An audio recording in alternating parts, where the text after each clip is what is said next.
Welcome to the Daily History Chronicle. Each day, we travel back to discover a pivotal moment that changed the world.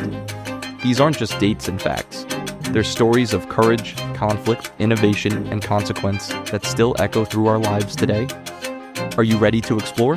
Let's see what happened on this day in history.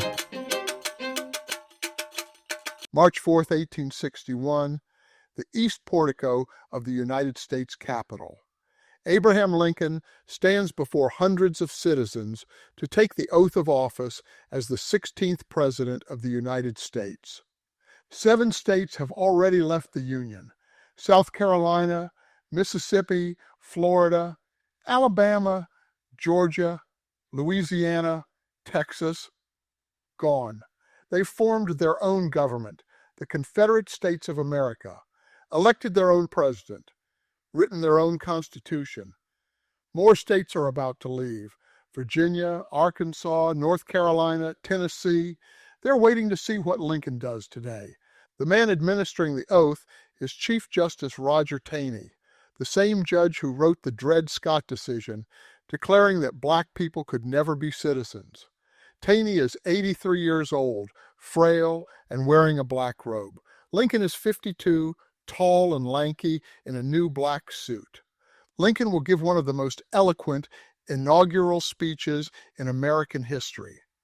He will appeal to shared memories, promise to respect constitutional rights, plead with the South to reconsider, close with poetry about the better angels of our nature.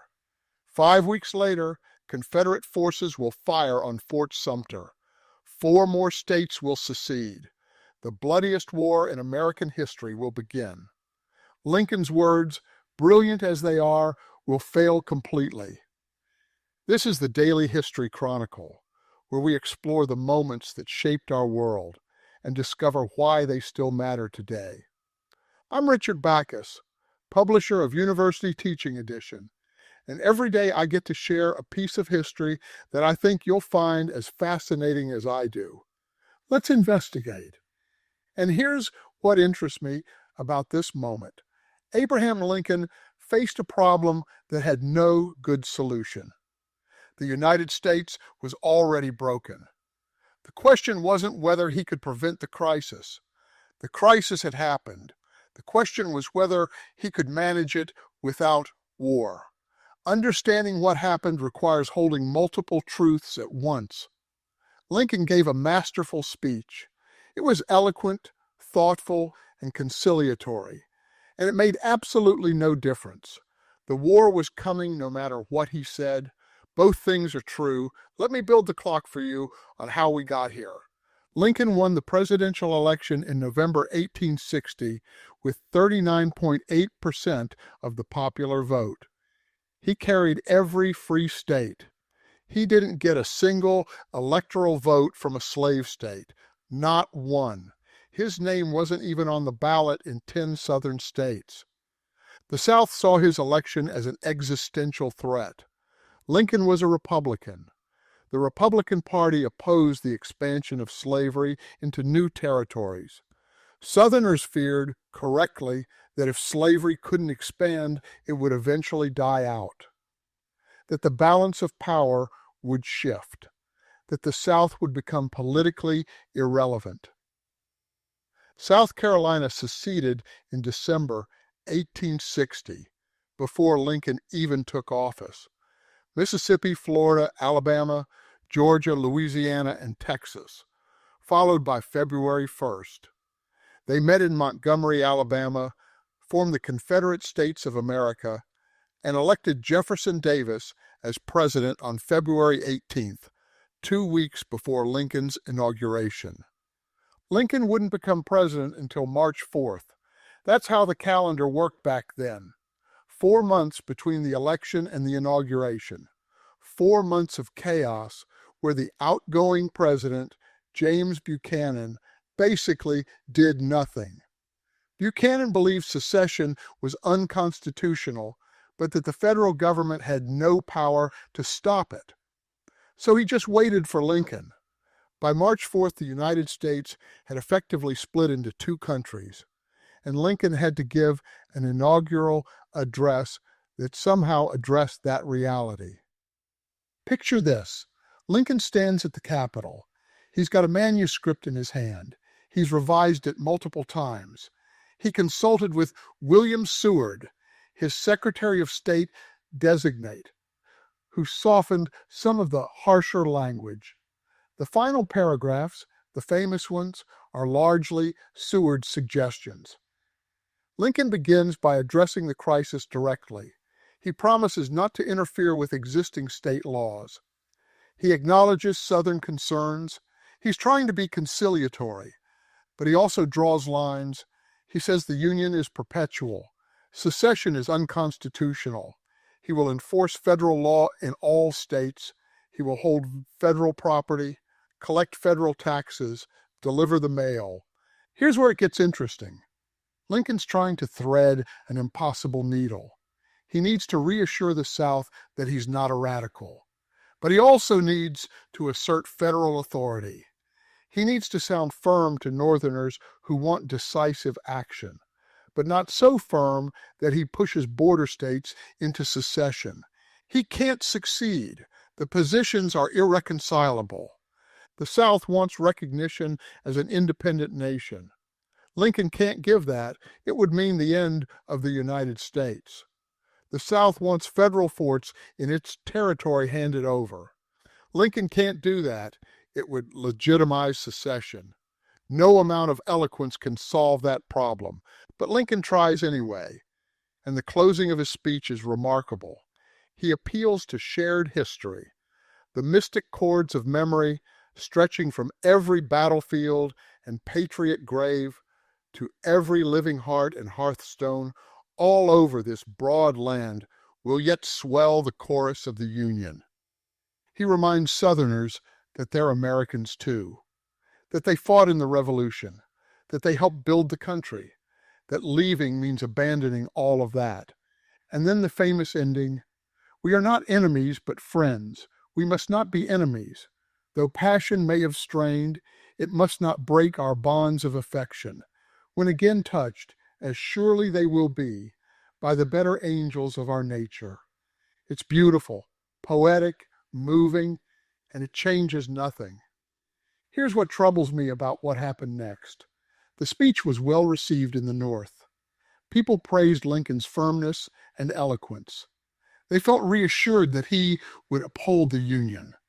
In the South, it was seen as a declaration of war, not because Lincoln was belligerent, he wasn't, but because he refused to accept secession. He said he would enforce federal law, hold federal property. That meant force. That meant coercion. That meant the federal government wouldn't let them go peacefully.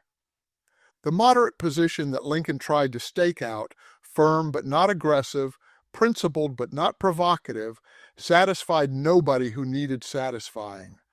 Northerners who wanted immediate military action thought he was too soft. Southerners thought any assertion of federal authority was tyranny.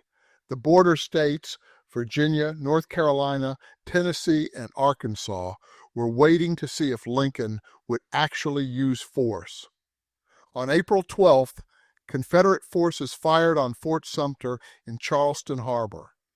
Lincoln called up 75,000 troops to suppress the rebellion. Virginia, Arkansas, North Carolina, and Tennessee immediately seceded rather than provide troops to fight other Southern states. The war Lincoln tried to prevent had started. Now here's where I have to be careful, because it's easy to look at March 4th, 1861 and say Lincoln's speech failed. Words don't matter when positions are irreconcilable. Eloquence can't prevent war when both sides have decided war is preferable to compromise. All of that is true, but there's another truth too. Lincoln's inaugural address laid out the constitutional and moral framework for everything that followed. He established that the Union was perpetual, that secession was rebellion, that the federal government had both the right and the duty to preserve itself. When the war came, those principles mattered. They defined what the North was fighting for, not conquest, not subjugation, preservation of constitutional government, the idea that you can't just leave when you lose an election. Lincoln also established his own credibility.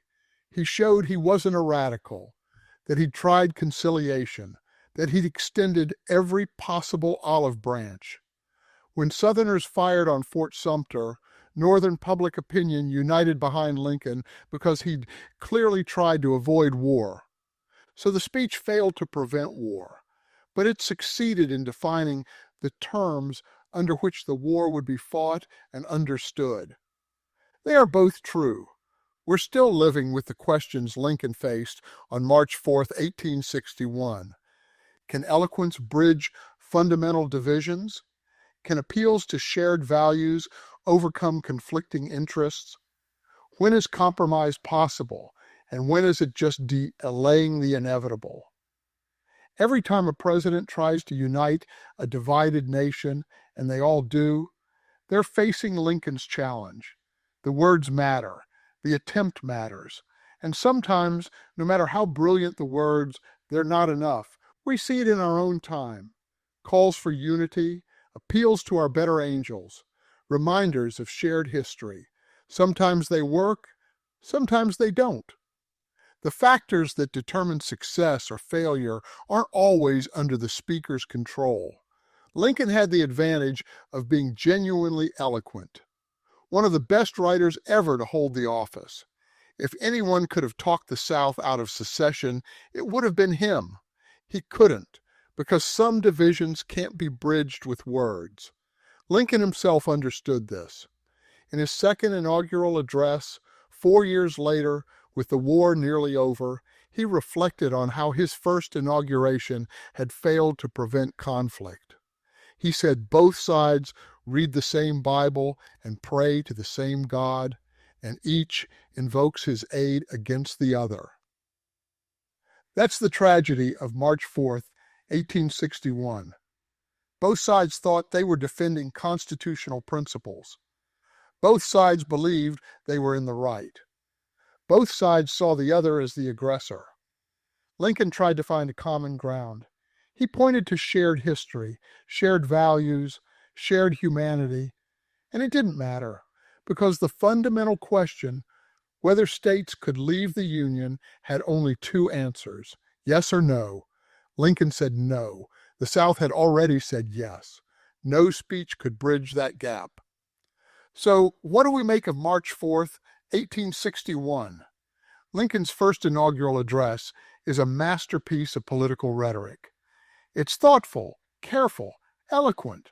It tries to be everything to everyone, firm to the North, conciliatory to the South, principled without being provocative, and it failed to achieve its primary goal. The war came anyway. 4 more states left. 600,000 people died. The nation Lincoln tried to hold together peacefully had to be reunited through force. But the speech still mattered. It established Lincoln's credibility. It defined the constitutional issues.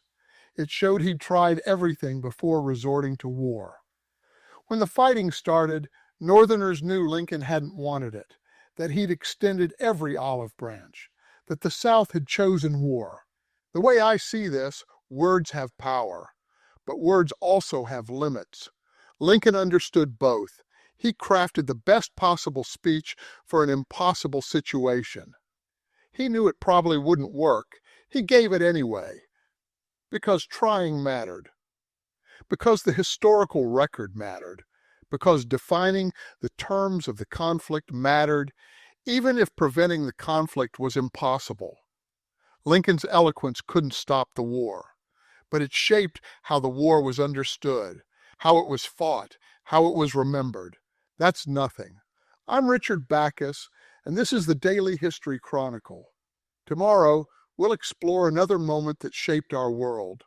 Until then, ask yourself, when can words bridge fundamental divisions, and when are divisions too deep for eloquence to solve? What happens when both sides are certain they're right? Because that's what Lincoln's first inaugural teaches us. not just about the limits of rhetoric, but about what happens when a nation reaches the point where no speech, no matter how brilliant, can prevent catastrophe. Thank you for your time. If you enjoyed this episode, then please subscribe. If you really enjoyed it, then please tell a friend. I hope you will join me again tomorrow for more of our shared history.